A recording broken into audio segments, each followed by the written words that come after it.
रामपुर गांव में प्रियंका अपने माँ पिताजी के साथ रहती थी। प्रियंका के पिता राजेश उस गांव के सरपंच थे, इसलिए उनके घर में किसी भी चीज की कोई कमी नहीं थी।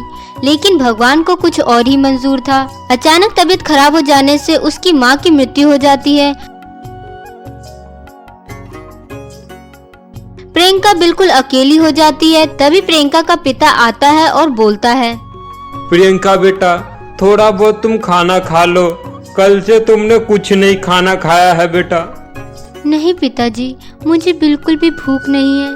प्लीज पिताजी चले जाइए, मुझे थोड़ी देर के लिए अकेला छोड़ दीजिए।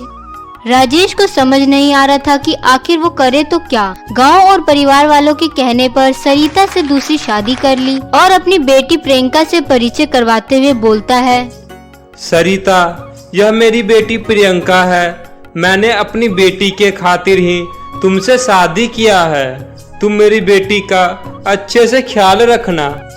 आप चिंता मत करिए जी, मैं प्रियंका को उसकी माँ की कमी कभी महसूस नहीं होने दूंगी। प्रियंका बेटा, आज से तुम इनके साथ रहना। यह आज से तुम्हारी माँ है। प्रियंका माँ शब्द सुनते ही बहुत खुश हो जाती है और कहती है, माँ आप इतने दिनों से मुझे छोड़कर कहाँ चली गई थी। माँ मैं बिल्कुल अकेली हो गई थी। अब से मैं आपके साथ खेलूंगी और आपके साथ ही रहूंगी और आपको कहीं भी नहीं जाने दूंगी माँ। हाँ हाँ मेरी प्यारी बिटिया, मैं अब तुम्हारे पास ही रहूंगी। मैं यहाँ से कहीं नहीं जाऊंगी। और हाँ, मैं अपने साथ तुम्हारे लिए एक छोटी सी प्यारी बहन भी लाई हूँ। क्या सच में माँ? कहाँ है मेरी प्यारी बहन माँ? प्रियंका बेटी, मेरी बेटी हॉस्टल में पढ़ाई करती है। अगले हफ्ते तक उसकी छुट्टी हो जाएगी, फिर वो भी यहाँ पर आ जाएगी। राजेश सरिता को प्रियंका से इतना प्यार करते हुए देखकर बहुत खुश होता है और सोचता है कि उसने कोई गलती नहीं की दूसरी शादी करके। सरिता कुछ दिनों तक प्रियंका से बहुत अच्छा व्यवहार करती है। तभी एक दिन सरिता की बेटी हॉस्टल से वापस आ जाती है।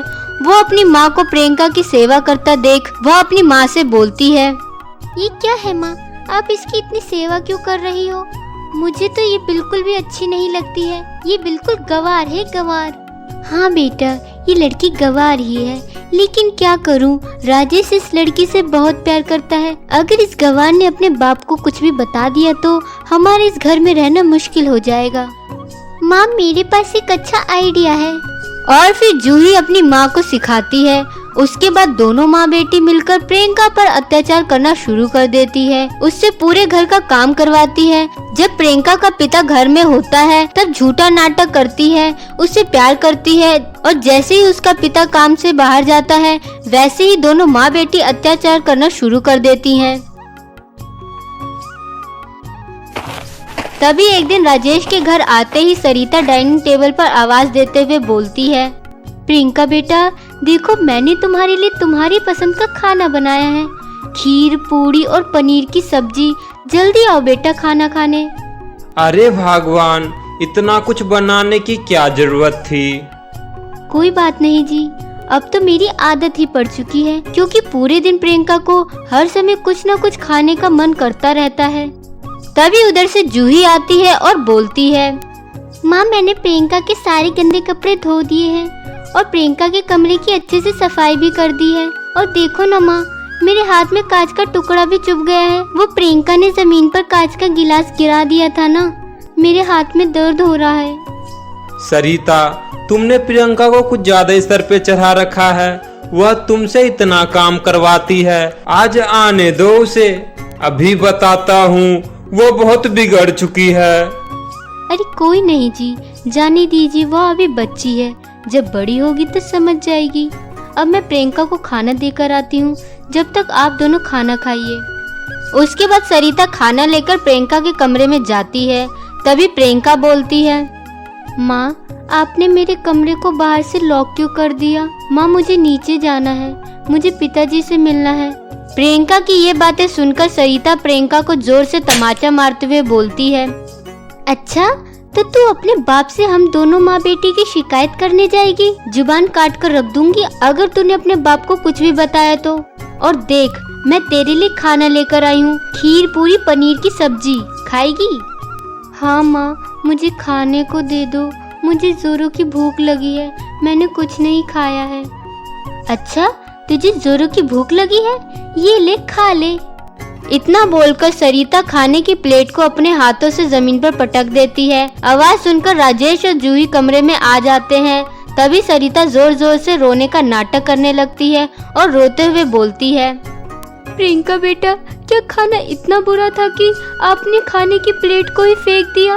फेंकने की क्या जरूरत थी बेटा? अगर तुम मुझसे कहती तो मैं तुम्हारे लिए दूसरा खाना बना देती। बेटा, मुझसे गलती हो गई, मुझे माफ कर दो। ये क्या नाटक कर रही हो माँ? ये खाने की प्लेट तो आपने ही तो फेंका है। आप क्यों पिताजी के सामने मुझे बदनाम कर रही हो? पिताजी, आप इन दोनों माँ बेटी की बातों में मत आना पिताजी, ये लोग बहुत बुरे हैं। मुझे इन दोनों से बचा लीजिए पिताजी, मुझे बहुत डर लगता है। चुप कर प्रियंका, झूठ बोलने की भी हद होती है। यह दोनों तुमसे इतना प्यार करते हैं और तुम इन पे ही झूठा इल्जाम लगा रही हो। प्रियंका को समझ में आ जाता है कि उसके पिता अब उसकी बातें सुनने वाले नहीं हैं। तभी प्रियंका गुस्से में रोते हुए बोलती है, चली जाओ सबके सब मेरे कमरे से, चले जाओ, यहाँ रुकने की कोई जरूरत नहीं है। इसके बाद प्रियंका अपने कमरे को अंदर से बंद करके अपनी माँ की तस्वीर को देखकर खूब रोती है और अपनी मरी हुई माँ की तस्वीर से बोलती है, देखा पापा आपने इस बदतमीज लड़की को, अब चलिए यहाँ से, इसके पास रुकने की कोई जरूरत नहीं है। मुझे छोड़कर क्यों चली गई माँ? मैं जिसे अपनी माँ समझ रही थी वो तो डायन है, डायन। आप मुझे छोड़कर कहाँ चली गई माँ? मुझे आपकी बहुत याद आ रही है। मैं इन लोगों के साथ नहीं रहना चाहती हूँ माँ, मुझे आपके पास आना है माँ, आप मुझे अपने पास बुला लो माँ। प्रियंका को रोता देखकर उसकी माँ की आत्मा वहाँ प्रकट हो जाती है और प्रियंका से बोलती है, प्रियंका बेटी। माँ, क्या आप मुझसे बात कर सकती हो? हाँ मेरी प्यारी बेटी, तुमने इतनी जल्दी हिम्मत हारने की जरूरत नहीं है, बल्कि तुम्हें उन दोनों माँ बेटी की सच्चाई सबके सामने लानी है। माँ, पिताजी मेरी एक बात भी नहीं सुनते हैं। प्रियंका बेटा, मैं तुम्हें कुछ देना चाहती हूँ। ये लो, ये है जादुई लिपस्टिक। अब इस लिपस्टिक से तुम जो भी बोलोगी वह तुरंत हो जाएगा। और हाँ, अब तुझे किसी से भी डरने की कोई जरूरत नहीं है। कल तुम अपने पिताजी के घर आते ही उन दोनों माँ बेटी की सारी सच्चाई बता देना और तुम इन दोनों से बिल्कुल भी मत डरना। और जब भी तुम्हें मेरी जरूरत पड़े तो तुम मुझे याद करना, मैं हमेशा तुम्हारे साथ हूँ बेटा, अपना ख्याल रखना। प्रियंका अपनी मरी हुई माँ की दी हुई लिपस्टिक को लगा लेती है और फिर सुबह होने पर प्रियंका की सौतेली माँ प्रियंका को चिल्लाते हुए बुलाती है, अरे ओ प्रियंका की बच्ची, मर गई क्या? जल्दी से उठकर नीचे आ, बहुत सारा काम पड़ा हुआ है। मैं और जूही शॉपिंग करने जा रहे हैं, हमारे घर आने से पहले सारा काम खत्म हो जाना चाहिए, समझी? प्रियंका नीचे आकर अपनी जादुई लिपस्टिक की मदद से घर का सारा काम बहुत ही जल्दी से कर लेती है और खाना भी बना लेती है। सरिता और जूही जब शॉपिंग से घर आती हैं और घर को इतने सुंदर देखकर प्रियंका से बोलती हैं, अरे कामचोर लड़की, तुझे तो घर का सारा काम आता है, खामखा इतने दिनों से नौटंकियां कर रही थी। हाँ, अब असली नौटंकी तुम दोनों माँ बेटी घर से बाहर जाकर करना। आने दो आज पिताजी को, मैं उन्हें तुम दोनों माँ बेटी की सारी सच्चाई बता दूंगी। क्या कहा तूने? तू अपने चपड़गंजू बाप को हम दोनों माँ बेटी की सारी सच्चाई बताएगी? लेकिन कल रात भी तो तूने बताने की कोशिश की थी, पर तेरी एक ना सुनी। अब तू क्या करेगी? और ये क्या, तुम्हारे हाथ में ये इतनी सुंदर लिपस्टिक तेरे मुंह पे बिल्कुल अच्छी नहीं लग रही है। चल दे मुझे और जल्दी से मेरे पैर दबा। पैर नहीं, मैं तुम दोनों माँ बेटी का गला दबा दूंगा। मैंने अपने कानों से सब कुछ सुन लिया है। तुमने मेरी फूल जैसी बेटी पर इतना अत्याचार किया, मैं तुम्हें नहीं छोड़ूंगा। मैं तुमसे शादी सिर्फ अपनी बेटी के लिए किया था और तुमने मेरी बेटी के साथ इतना गलत किया। निकल जाओ मेरे घर से, वरना मार मार कर तुम्हें घर से निकाल दूंगा। राजेश दोनों माँ बेटी को धक्के मारकर घर से बाहर निकाल देता है और अपनी बेटी से माफी मांगता है। मुझे माफ कर दे बेटी, मैं तुम्हें नहीं समझ पाया। और फिर प्रियंका अपने पिताजी को अपनी सारी बात बताती है कि रात में उसकी माँ से बात हुई थी और उसकी माँ ने उसे जादुई लिपस्टिक दी थी और फिर उस जादुई लिपस्टिक की मदद से अपनी जरूरत की चीजें मांगती है और उसके बाद दोनों बाप बेटी उस जादुई लिपस्टिक की मदद से अपना जीवन व्यतीत करने लगते हैं। तो मेरे प्यारे दोस्तों, कैसी लगी आपको हमारी ये कहानी? हमें कमेंट करके जरूर बताएं।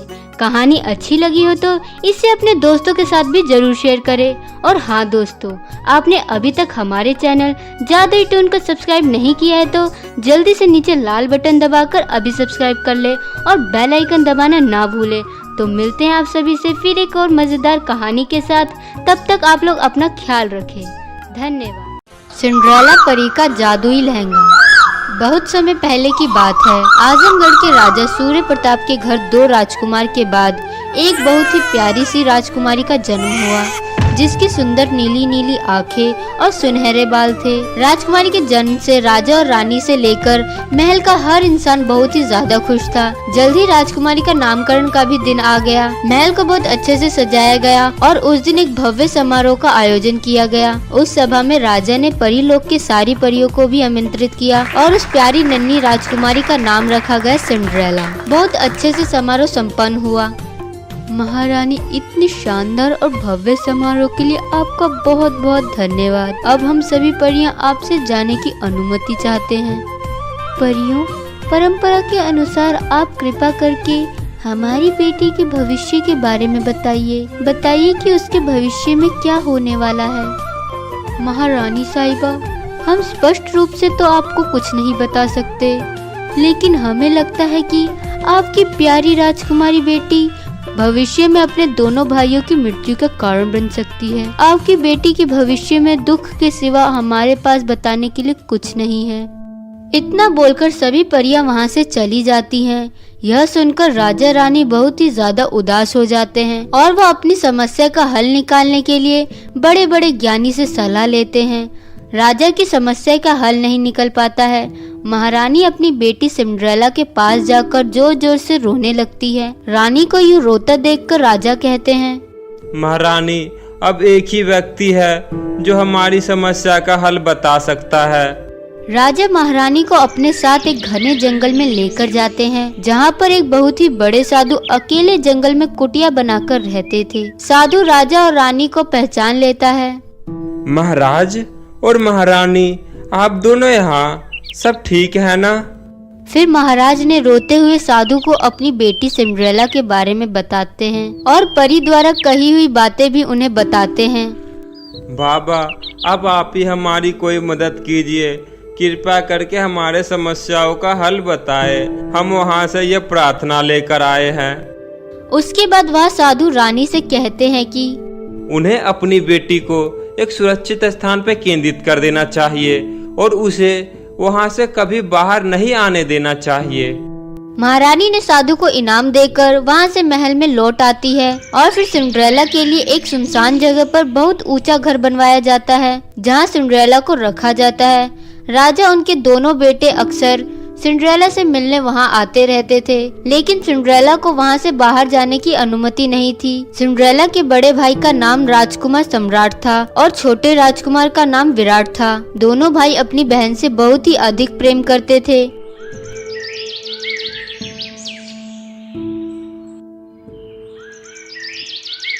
ऐसे ही समय बीतता रहा और तीनों भाई बहन बड़े हो गए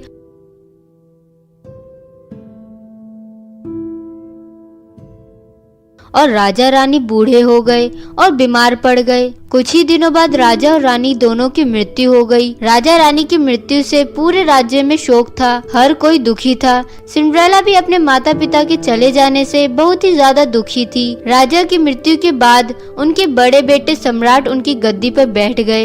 एक दिन राजकुमार सम्राट से उनके छोटे भाई विराट कहते हैं, भैया, अब इस राज्य के राजा हम दोनों भाई हैं, तो फिर क्यों नहीं हम अपनी बहन को उस केंद्र से बाहर निकाल ले। आखिर वह कब तक उस केंद्र में अकेले रहेगी?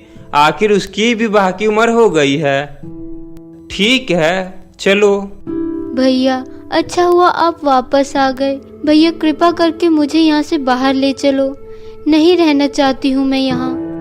फिक्र मत करो मेरी बहन, हम तुम्हें लेने ही आए हैं। तुम्हारी शादी जल्द ही किसी आलीशान राज्य में बड़े धूमधाम से करेंगे। और फिर दोनों भाई सिंड्रेला को बाहर लेकर आ जाते हैं। सिंड्रेला ने पहली बार बाहर की दुनिया देखी थी। उसने जब बगीचों में हर तरफ सुंदर सुंदर फूल और नदी देखा तो आश्चर्यचकित रह गई। तभी उसने एक सुंदर से मोर को पंख फैलाए हुए देखा। वो तो बहुत ही सुंदर चीज है। मैंने आज से पहले ऐसी कोई चीज नहीं देखी। आखिर ऐसी कौन सी चीज है जो मेरी बहन को इतना प्यार आ रहा है?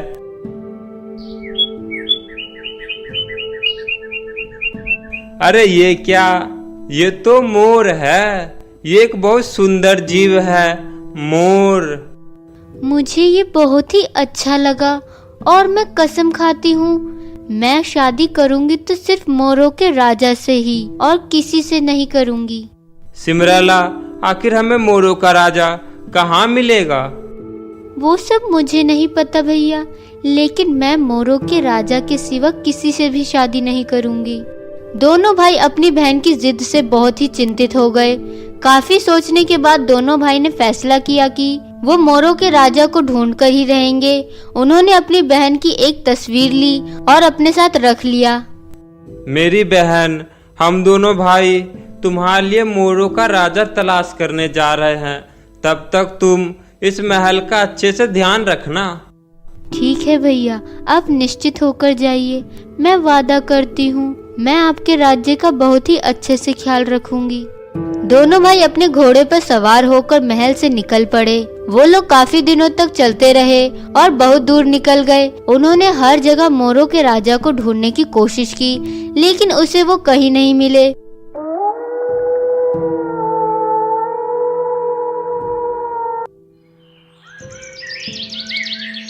काफी दिन बीत गए। अंत में वो दोनों भाई एक ऐसी जगह पर पहुंच गए जहां चारों तरफ मोर ही था। हर पेड़ पर मोर बैठा था।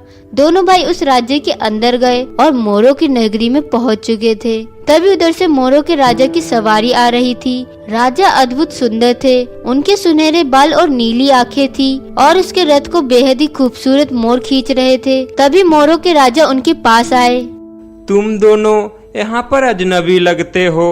तुम दोनों कौन हो नौजवान? महाराज, यह मेरे बड़े भाई है और यह भी आपकी तरह एक राजा है और मैं इनका छोटा भाई हूँ। और यह मेरी बहन की तस्वीर है, राजकुमारी सिमरैला की। महाराज, हम बहुत दूर से आए हैं। दरअसल मेरी बहन आपसे विवाह करना चाहती है। क्या आप मेरी बहन के साथ विवाह करना स्वीकार करेंगे?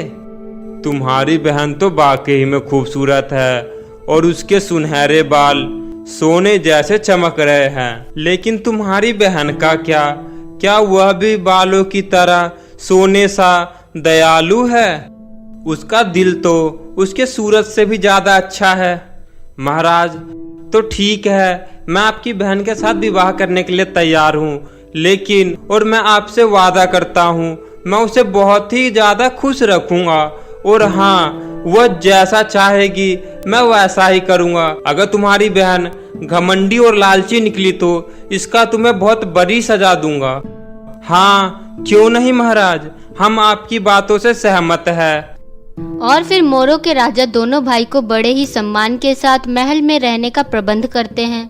इधर जल्द ही राजकुमारी सिंड्रेला को अपने भाई द्वारा भेजा गया पत्र मिलता है कि मोरों का राजा मिल गया है और जल्द ही वह उनसे विवाह करने वाले हैं। उन्होंने विवाह के लिए उन्हें मोरों के राज्य में बुलाया है। यह खबर सुनकर सिंड्रेला बहुत ही खुश हो जाती है और अपनी खास दासी को गले लगाकर बोलती है, दोनों भाई को मोरों के राजा मिल गया और उन्होंने मुझे विवाह के लिए अपने पास बुलाया है। सिंड्रेला अपने राज्य की जिम्मेदारी एक भरोसेमंद मंत्री को सौंपकर मोरों के राजा से मिलने निकल जाती है।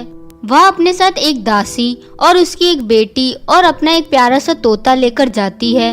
वे लोग नाव में सवार होकर समुद्र के रास्ते से निकल जाते हैं। रात होने पर जब सिंड्रेला और उसका तोता सो जाता है तब वह दुष्ट दासी ने अपने प्लान के मुताबिक राजकुमारी सिंड्रेला को उसके गद्दे के साथ पानी में फेंक देती है। खुशकिस्मती से राजकुमारी का गद्दा पक्षियों के पंखों से बना था और वह पानी में तैरता रहता है और वह पानी में नहीं डूबता है। काफी देर बाद जब सिंड्रेला की आंखें खुलती है तो वह हैरान रह जाती है कि उसने हमारे साथ धोखा किया। इधर दुष्ट दासी और उसकी बेटी काफी आगे निकल चुकी थी। हम मोरों के राजा के शहर में पहुंचने ही वाले हैं कि दासी ने अपनी बेटी को राजकुमारी सिंड्रेला की सबसे सुंदर गाउन पहना देती है और उसने सिंड्रेला के सारे गहने भी पहन लिए। जल्द ही वे लोग मोरों के राजा के तट पर पहुंच गए। वहां मोरों के राजा के द्वारा भेजे गए सिपाही उनके स्वागत में खड़े थे। चलो जाओ और जल्दी से मेरे लिए कुछ खाने को लेकर आओ, वरना याद रखना मैं तुम सबके सिर कटवा दूंगी। ये राजकुमारी तो बहुत ही बुरी है और इसकी तो सुनहरे बाल भी नहीं है। सही कहा तुमने, ये हमारे राजा के लिए कैसी दुल्हन आई है। बहुत धूमधाम से दासी और उसकी बेटी को महल तक लाया गया। इधर सिंड्रेला और उसका तोता तैरते हुए उस गद्दे की मदद से मोरों के राज्य के तट तक पहुंच गए।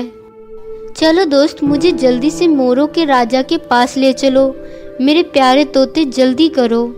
उधर दासी और उसकी बेटी मोरों के राजा के पास पहुंच चुके थे, जहां पहले से ही मोरों के राजा और उसका भाई उनका इंतजार कर रहे थे। वही नकली राजकुमारी बगीचे से बाहर निकली और एक मोर को लात मारते हुए बोली, ये तुम सब कितने गंदे हो, हटो मेरे रास्ते से।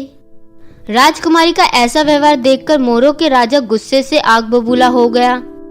तुम दोनों बदमाश खुद को राजा बोलकर मेरे साथ धोखा करने की जरूरत की। ना तो तुम्हारी बहन सुंदर है, न तुम्हारी बहन के सुनहरे बाल, और ना ही वह कहीं से भी दयालु है। तो तुम यह सब सोच भी कैसे लिए मैं ऐसी दुष्ट लड़की के साथ शादी करूंगा। क्षमा करे महाराज, लेकिन यकीन करे यह मेरी बहन नहीं है।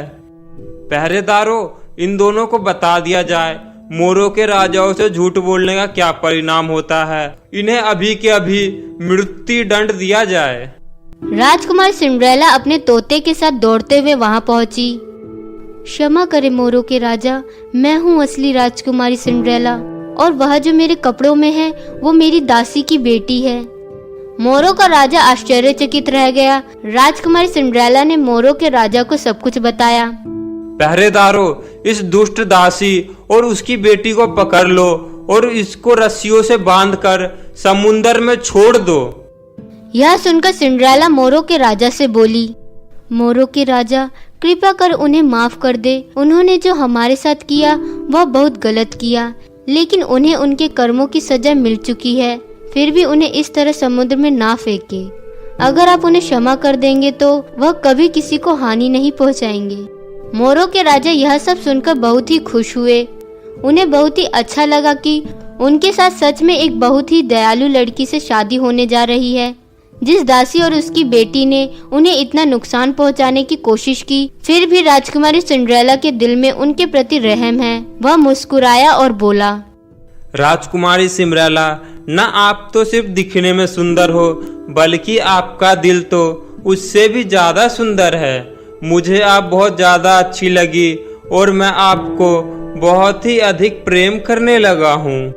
मोरों के राजा ने दुष्ट दासी और उसकी बेटी को माफ कर दिया और वह अपने द्वारा किए गए गलत व्यवहार के लिए सिंड्रेला के भाई से माफी मांगी। और फिर बहुत ही धूमधाम से मोरों के राजा और राजकुमारी सिंड्रेला से शादी हो जाती है।